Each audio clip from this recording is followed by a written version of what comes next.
In the 1980s, a gifted and charismatic young actor named Sean Penn rises to the heights of Hollywood stardom, Sean Penn was hot, while simultaneously establishing himself as public enemy #1 of the paparazzi.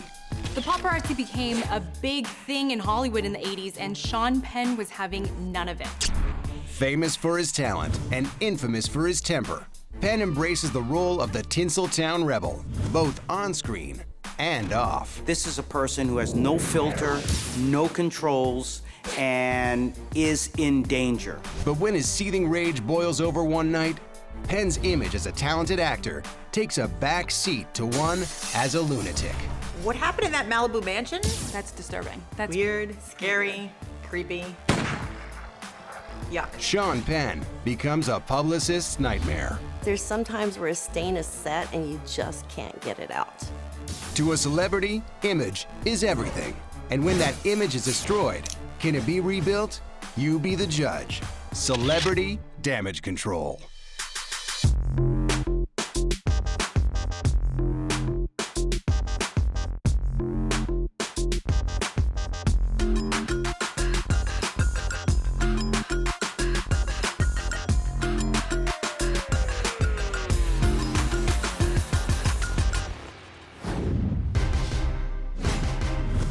Whatever Sean Penn chooses to do, he does it passionately. From acting, to writing, to directing, to activism and politics. But sometimes, that passion transforms itself into rage, and fists go flying. Especially when Penn believes the media is interfering with his personal life. Penn's chiseled, rugged appearance, combined with the edgy characters he often portrays on screen, gives him the bad boy of Hollywood label. But when he starts up a relationship with singer and performer Madonna in 1985, a media circus begins fueling an already easily flamed temper. At first, the paparazzi is getting the brunt of it, but after Penn and Madonna marry, it seems his violent and reckless behavior becomes more out of control. Add alcohol to the mix, including jail time and a box office disaster, and Penn is close to hitting rock bottom. Always determined not to be typecast in his film roles, Penn must now do the same with his personal life. After publicists run in the other direction, he works hard to redeem and rebuild his image. You know, comebacks are funny, and everyone in this room has to make a comeback every day. Life's tough. Sean Penn is born under the Hollywood glare, as well as under the sunny golden skies of Burbank, California, on August 17, 1960. He's the second son of Hollywood actress Eileen Ryan and her husband, out-of-work actor Leo Penn. I think she can read folks' minds. You gone crazy? She can't even read what they teach her in school. Leo has struggled to find work after being identified as a political radical and refusing to name fellow left-wing allies and activists to Senator Joseph McCarthy at the House Un-American Activities Committee. Accused of being a traitor to his country, Leo is blacklisted by the Hollywood studios. Having a father who took an unpopular but the right decision, a man who stood for his convictions. You may have seen the seeds being sown there with Sean Penn, having his own opinion, being his own man, and certainly being an outsider. In 1963, Leo is able to reestablish himself as a television director. Television was in its golden era, and so there was a lot of work to be had for guys who had made it in the industry making movies. Leo soon becomes a successful director, helming classic shows like Star Trek and Columbo. But Leo's success comes at a price, as Sean and his brothers are raised by a father more likely to be found on a studio lot than at home playing catch with the kids. And Eileen takes a very laid-back approach to parenting. What we tend to see with a lot of these Hollywood kids, their parents are out there making and maintaining their wealth, but quite often these kids are on their own. They have a lot of privilege, too sexy, too soon, and get themselves into a lot of trouble.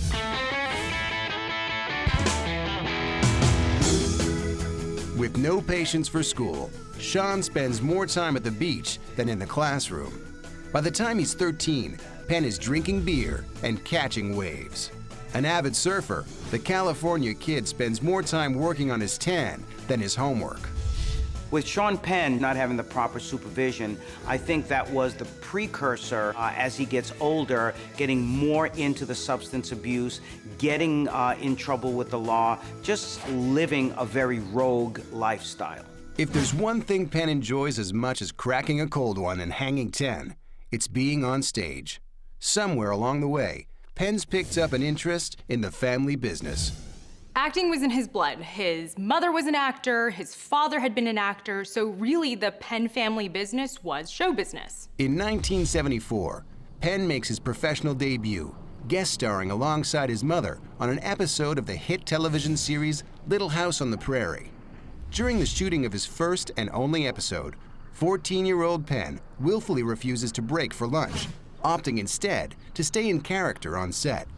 Later, he alarms his fellow cast and crew by passing out due to sunstroke and exhaustion. It was a bit odd that he behaved like such a brat on the set. But it certainly was a sign of things to come, kind of like a kid who kills animals and then grows up to be a serial killer. As a senior at Santa Monica High, Penn pals around with his buddies, Rob Lowe, Emilio Estevez, and Charlie Sheen. All 14 share the same dream of movie stardom. As if to propel themselves in that direction, they team up to write and star in their own low-budget short films, shot on Super 8. Whenever he can, Penn steps in to direct, finding he's just as comfortable behind the camera as in front of it.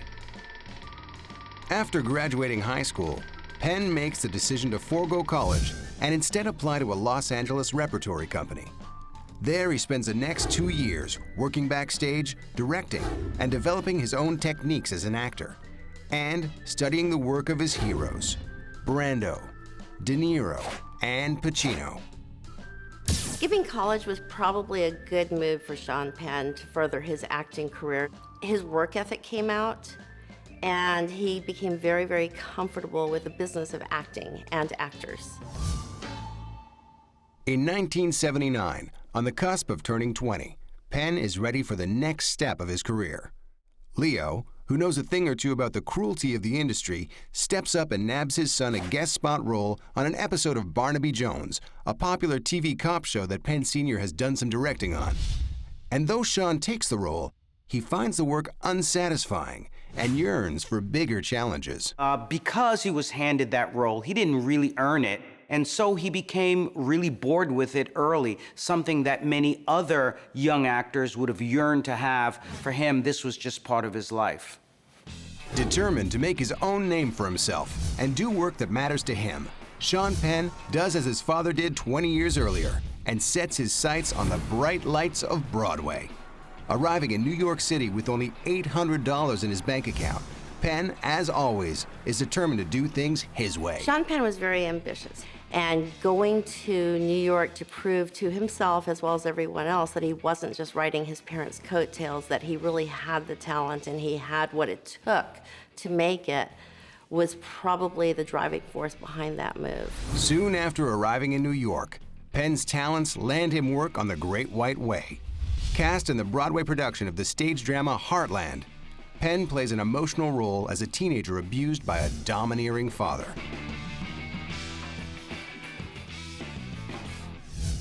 Following a performance one evening, an audience member later contacts Penn.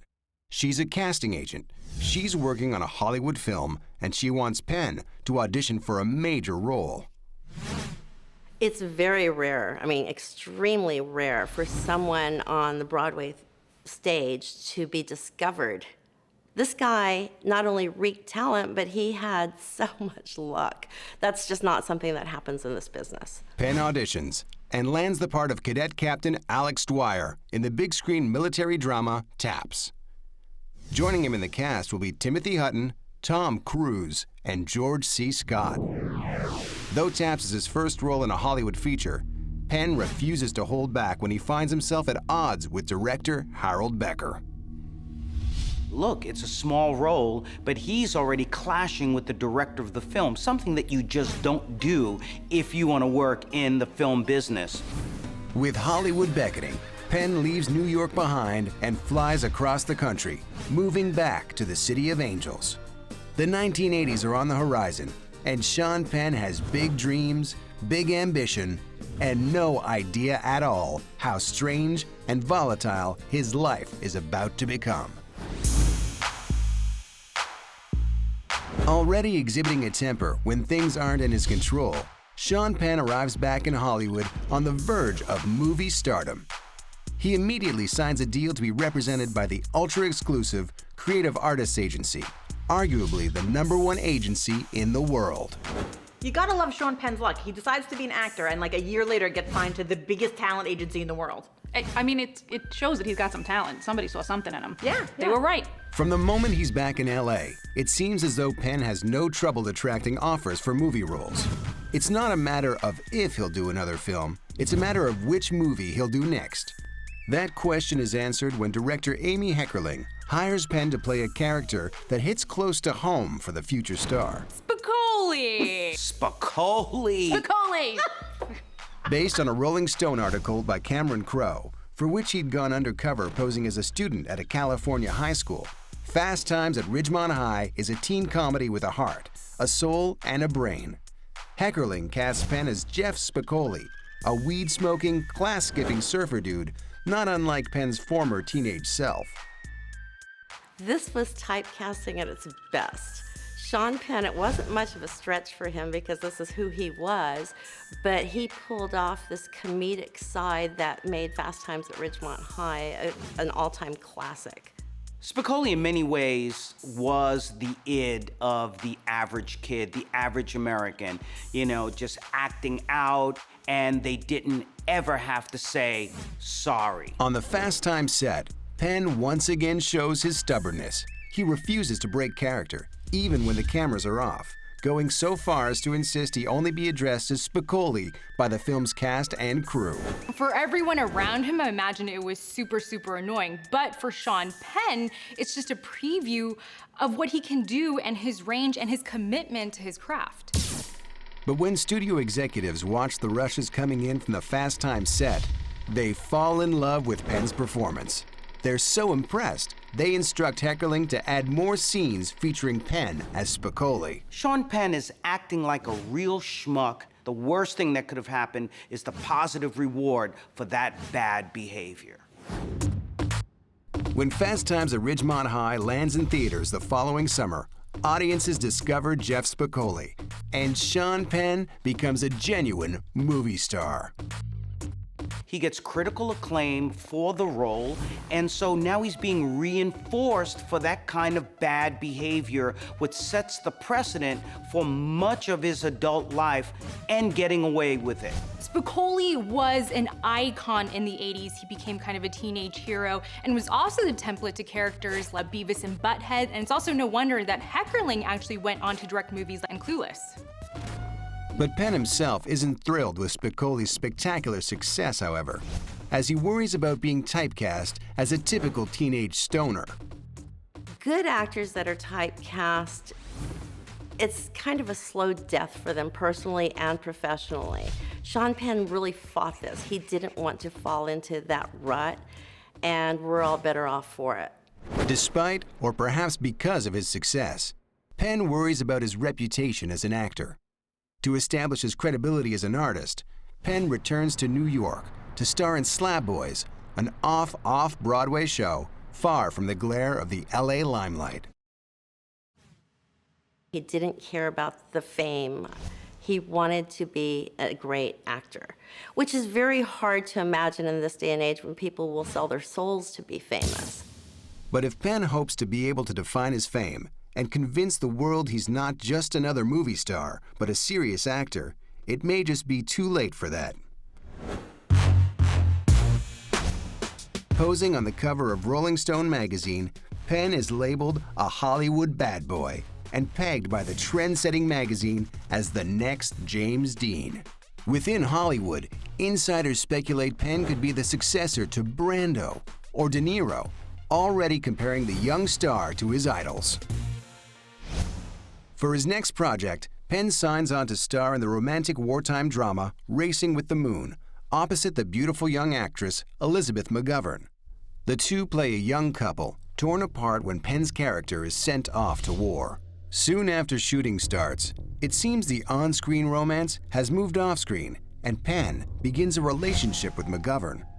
And it's while shooting Racing with the Moon that Penn's terrible temper first appears.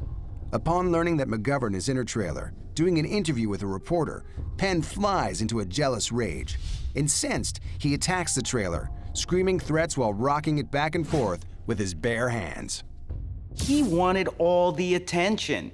Elizabeth McGovern was getting some attention through some of the interviews, but he wanted to be the man, and he wanted her to revolve around his star, not the other way around. Penn's romance with McGovern fizzles not long after shooting on the picture is wrapped. To mend his broken heart, Penn returns to his old stomping grounds of New York.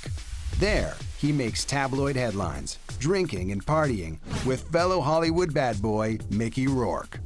Whenever anyone hits that speed bump in life, in this case, the breakup with McGovern, they go back to the very inappropriate and self-destructive behaviors. It's a way of self-medicating and not really feeling the pain of the failure. The breakup party carries on across the pond as Penn flies to France to attend the Cannes Film Festival. There, he pals around with Hollywood royalty, including his hero Robert De Niro, establishing himself as a Hollywood A-lister. He was very comfortable with Hollywood. His friends were all actors. He likes the lifestyle that Hollywood gives him. So he's got this inner turmoil going on with being part of Hollywood but not liking the trappings that come with Hollywood. Despite the praise and adulation he receives for his work, Penn continues to bolster his reputation as a troublemaker on the set of his next film, the Cold War spy drama, The Falcon and the Snowman. While shooting in Mexico, Penn fights openly with director John Schlesinger until the two are no longer on speaking terms. Once again, concerns about Penn's behavior on set vanish when the film lands in theaters and critics rave over his performance. This was the age of the Brat Pack. The hot young stars were Judd Nelson, Molly Ringwald, Emilio Estevez, Rob Lowe. But Sean Penn really didn't want anything to do with that. He wanted his privacy and he wanted great acting. And so he separated himself. He distanced himself from his friends and from that typecasting. In 1985, Penn begins collaborating with director James Foley on a project close to his heart. At Close Range is the true story of a crime boss and the son who refuses to follow in his father's footsteps. With Oscar-winning actor Christopher Walken slated to star as the father, Penn takes on the role of the son.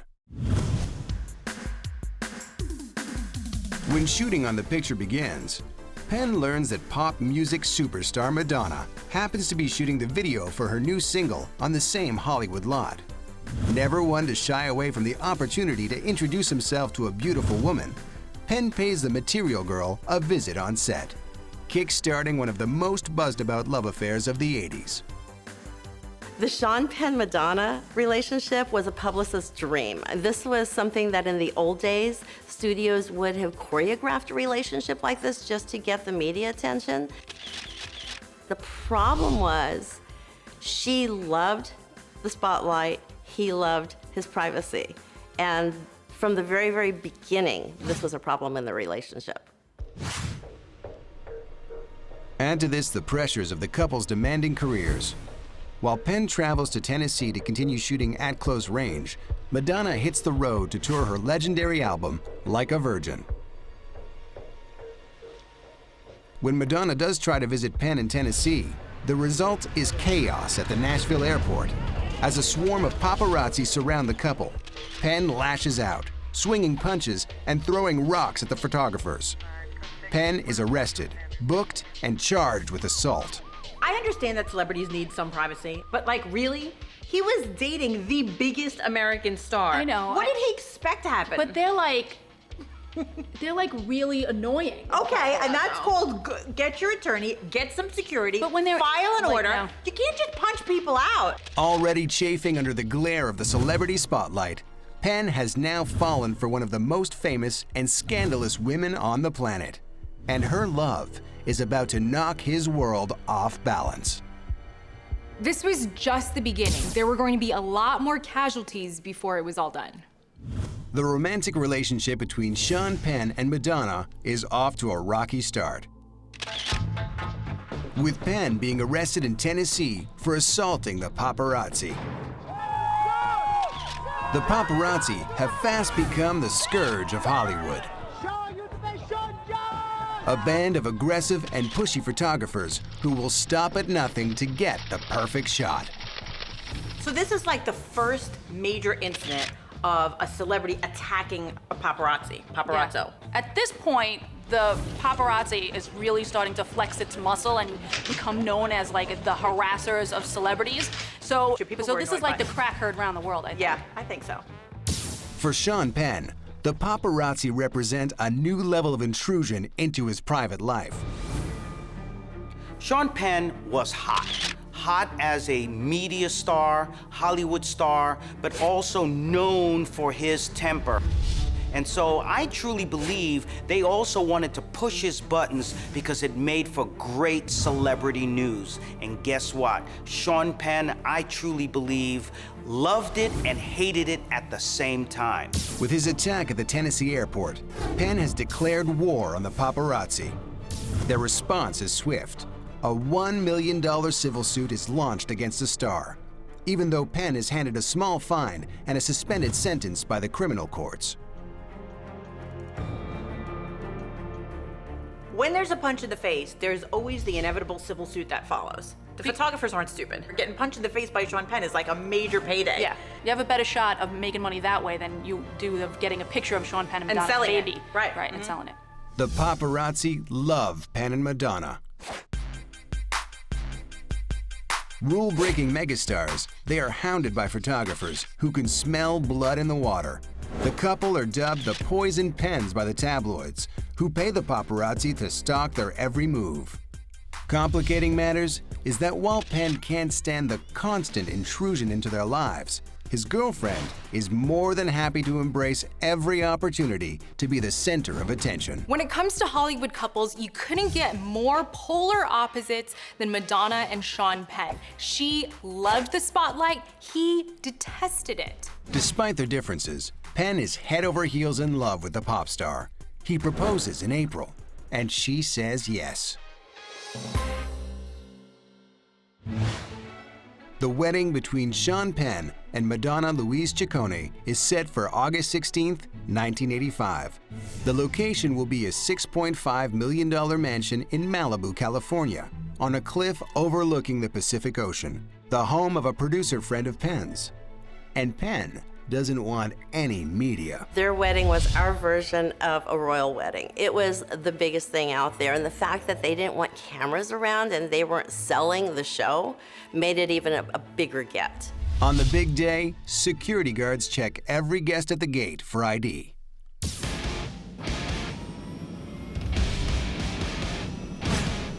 During the actual ceremony, the paparazzi launched their most dazzling offensive yet in their fight to obtain footage of the Penn-Madonna nuptials. Helicopters, filled with photographers, swoop down over the property. Zoom lenses are used to snatch aerial shots of the wedding below. Apparently, Sean even jokes to his guests at the wedding, "Welcome to the remake of Apocalypse Now." Once the ceremony is done and the groom has kissed the bride, Penn expresses his displeasure at the airborne paparazzi by going down to the beach and writing a giant, profane message in the sand. Penn is still enraged. He grabs his pistol. And so what does this fool do? He pulls out a gun and starts firing, shooting at the helicopters. That's the ultimate in lack of impulse control and just pure rage. He's out on the beach firing his gun at the helicopters, as you do on your wedding day. Yeah, why not, right? But thankfully, he misses his target. You're just begging for this kind of attention, though. You're marrying Madonna in 1986. Like, what do you expect? Shortly following the wedding, Penn and Madonna catch a flight to the Chinese territory of Macau in order to shoot their first project together, the historical romantic comedy Shanghai Surprise. Produced by Beatle guitarist George Harrison, the film takes place in the 1930s during the Japanese occupation of China. Madonna plays a missionary, while Penn plays a smooth-talking con man who captures her heart. So the big question here is, why did Sean Penn agree to do Shanghai Surprise with Madonna? People do stupid things when they're in love. If Penn hopes for a reprieve from the constant attention of the paparazzi, he's in for a disappointment, as the international and Chinese press follow every move the couple makes. Adding to Penn's frustration is the realization that he can't stand working with his wife. The two fight constantly, both on set and off. One of their publicists quits after only 2 days working with the couple. Sean and Madonna on the set of Shanghai Surprise were such brats. They wanted to just have their tantrums and create these huge messes and have the publicist come and clean it up. But there's sometimes where a stain is set and you just can't get it out. The bad situation in Macau gets exponentially worse one night after shooting, when Penn and his assistant return to his 5-star hotel room, only to find a paparazzo in hiding, hoping for an exclusive shot of Penn in his boudoir. Penn goes berserk, attacking the photographer and heaving him over the room's 9th floor balcony. In true Hollywood gangster fashion, Penn and his assistant actually dangle the photographer over the balcony, shaking him and threatening to drop him to his death. When Penn releases the photographer, on his feet, alive, the paparazzo runs straight to the police. Though Penn and his assistant are arrested, the pair manage a daring escape from custody, springing for the exit when their prison cell door is accidentally left ajar. Penn hightails it to the airport, where he catches a flight out of Macau and back to America. At this point, when we see the pattern of the paparazzi just trying to get under Sean Penn's skin, it's obvious that they have a symbiotic relationship. They want the hot news. He's willing to give them the hot temper. They know how to press his buttons. They now become his punching bag. It's a match made in hell. But while they seem to live within a never-ending cycle of violence, scandal, and outrageous behavior, both Penn and Madonna continue to enjoy profound levels of success. For studio execs, it's a confidence-boosting signal that audiences like the pairing and therefore will like Shanghai Surprise. At this time, Madonna's star was shooting. I mean, this girl was going into international fame and she was everywhere. Sean, on the other hand, his career as a serious actor was just beginning. He was better known as Madonna's first husband. So that didn't really bode well for Sean with his pride. It created a lot of problems in the relationship. But when Shanghai Surprise finally arrives in theaters, it lands with a thud. Critics pan the film, tearing into its stars by mocking Madonna's performance and calling Penn's the worst of his career. Worse, audiences agree. The film is a box office disaster. Shanghai Surprise, to no surprise of most people, was a bomb. It won Razzie Awards. It was just plain awful. In October of '86, in a desperate bid to repair his damaged reputation, Penn makes a rare appearance on The Tonight Show with Johnny Carson. Opening up for the first time about the negative publicity he's been receiving in the press, Penn makes the case that all he wants is a private life. His appearance is warmly received, but is it enough to redeem his bad reputation? And though he's already shown flashes of a dangerous, violent temper, Sean Penn's rage is about to turn away from the paparazzi and hone in on someone much, much closer to home. In the spring of 1987, and while Sean Penn and Madonna are newlyweds, Penn's violent and reckless behavior is becoming more and more out of control. He is charged with assaulting an extra on set who tried to take a picture of him, and for a DUI. With his latest movie having bombed at theaters, it seems things couldn't get worse for Sean. Or could they?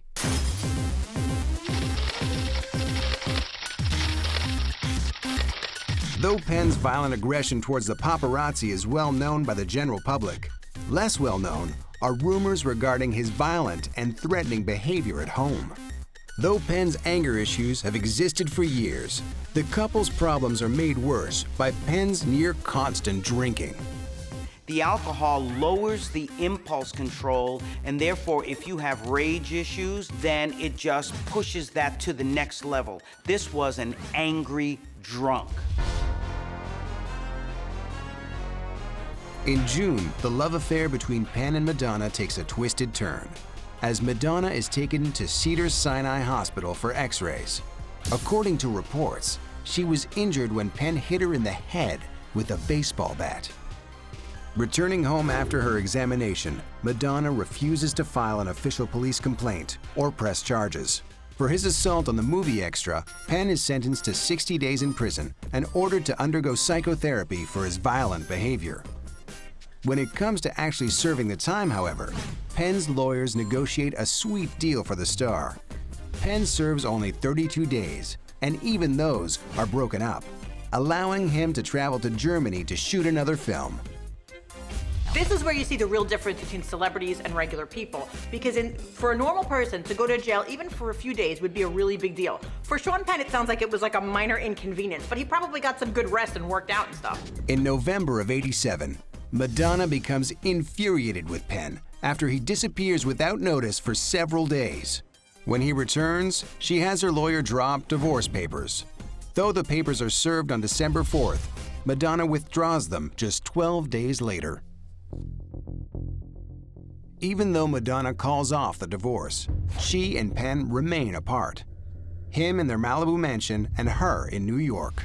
You gotta give it to Madonna. She hung in there as much as she could. And so when she served him with papers the first time and then withdrew them, this was actually the opening salvo off the side of the ship, if you will, letting him know that this thing was going down. That ship that he was riding on was sinking. Penn's latest film, Colors, directed by Hollywood legend Dennis Hopper, is released in 1988.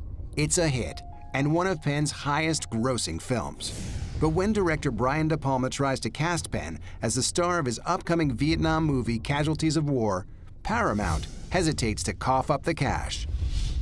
The studio makes it clear they have little faith in Penn's ability to stay out of trouble long enough to complete the film.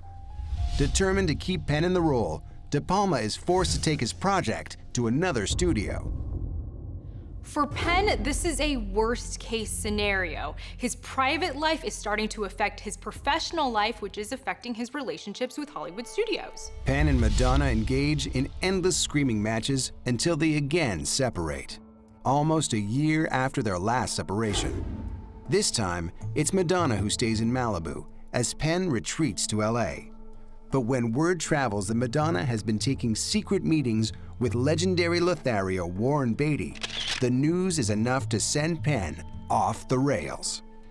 The actor, who has never quite stopped drinking despite his endless promises to scale it back, goes on a ferocious bender, and with heartbreak and vengeance in mind, sets a drunken course for Malibu. At this point, Sean Penn is out of control. This is a person who has no filter, no controls, and is in danger. This is a man with a severe meltdown in place. Even with everything that came before it, all that drama, no one could expect what was going to happen next. According to a sheriff's office police report filed by Madonna after the incident on December 28, 1988, Sean Penn scales the walls of the couple's Malibu mansion and breaks into the house. Inside, Penn corners Madonna in the bedroom.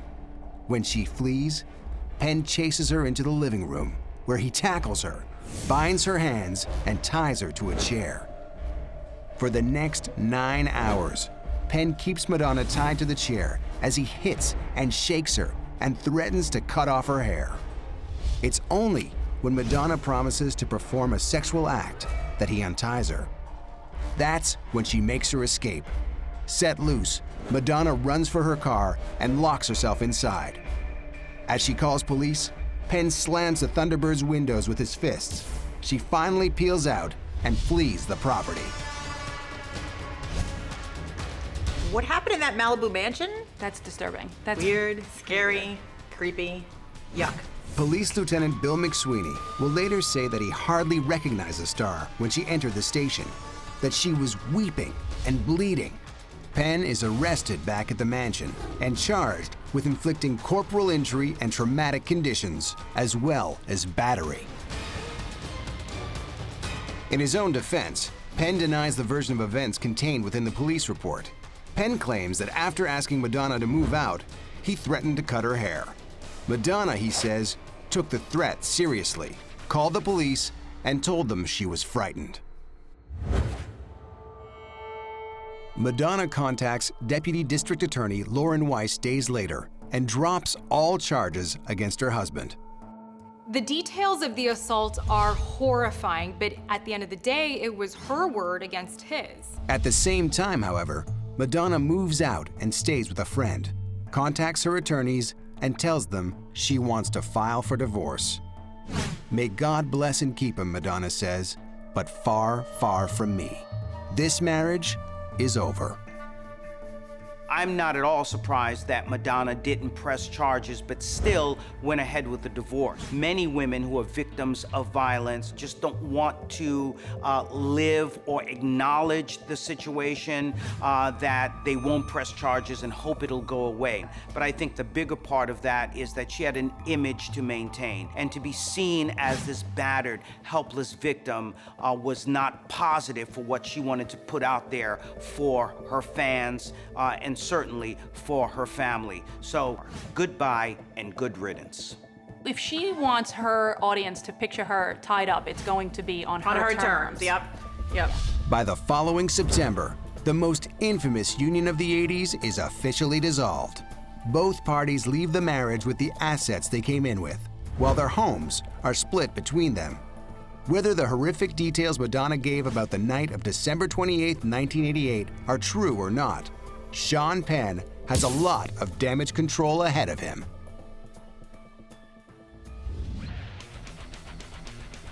At the end of 1988, Madonna files a police report that details a night of torture and abuse at the hands of her husband, Sean Penn. A few days later, she withdraws all charges, but the poison pens, as they're known, divorce. Penn retreats from public life. This was a tough time for Penn. With his volatile temper and his relationship with Madonna, these are the types of things that kill a career. His sheer determination and his amazing talent, I think, are what saved him.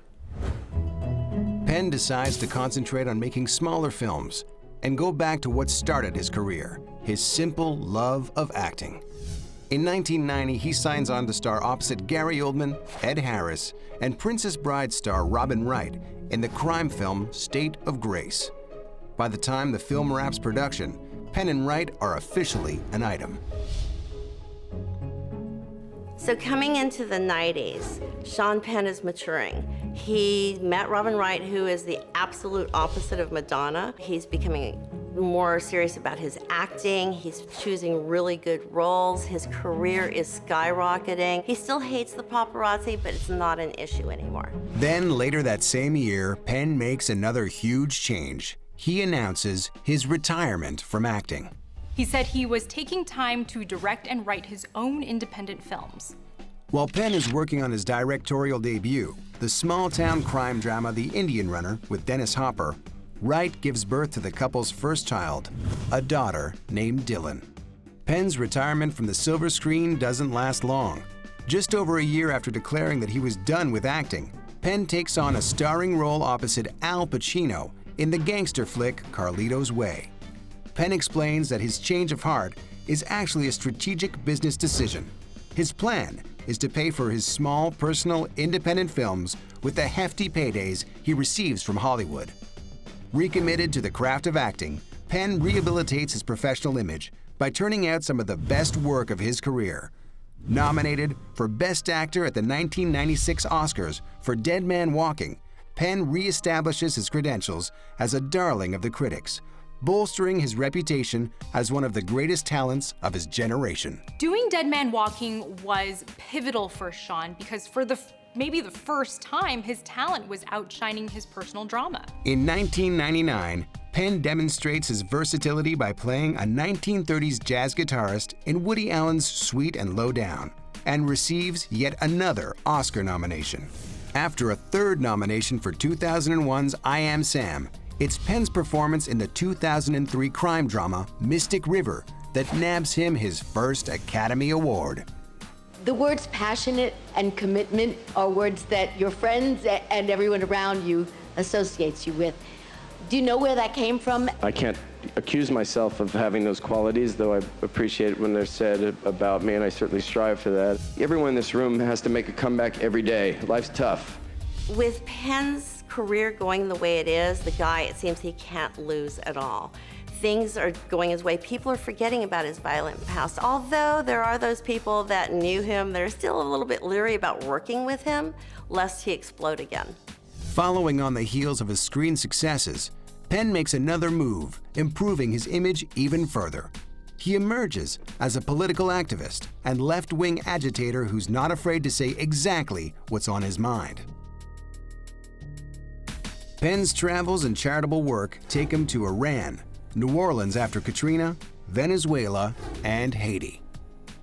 As far as his humanitarian efforts are, that is confusing for a lot of people because you have this guy that's so violent and so mean, and then you see the side of him that's tender and caring and giving to people that cannot do anything for him. He found that he really cared and he could offer a lot to it, and he's learned how to use his powers for good, which is a pretty good thing to do.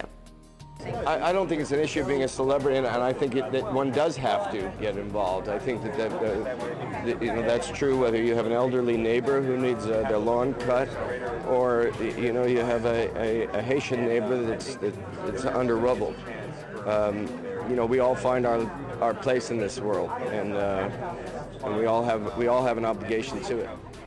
It's not a stretch at all, given Sean Penn's personality, that he would become this bleeding heart liberal. This is a guy who felt that it was him against the world, and therefore he championed for those who very much are the oppressed. In 2009, after hitting a career high with a second Best Actor trophy for the gay rights drama Milk, Penn's private life takes a hit as he and Robin Wright call it off.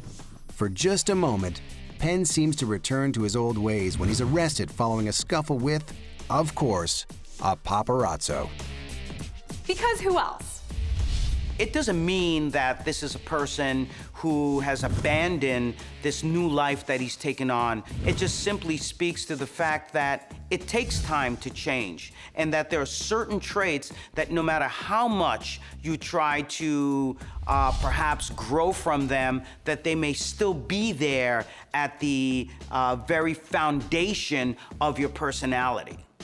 Sean has gone from playing stoners and punching paparazzi to taking on Oscar-winning roles and doing charity work and doing activist work. He's really evolved as an actor from this really chaotic life to what seems like a life of purpose.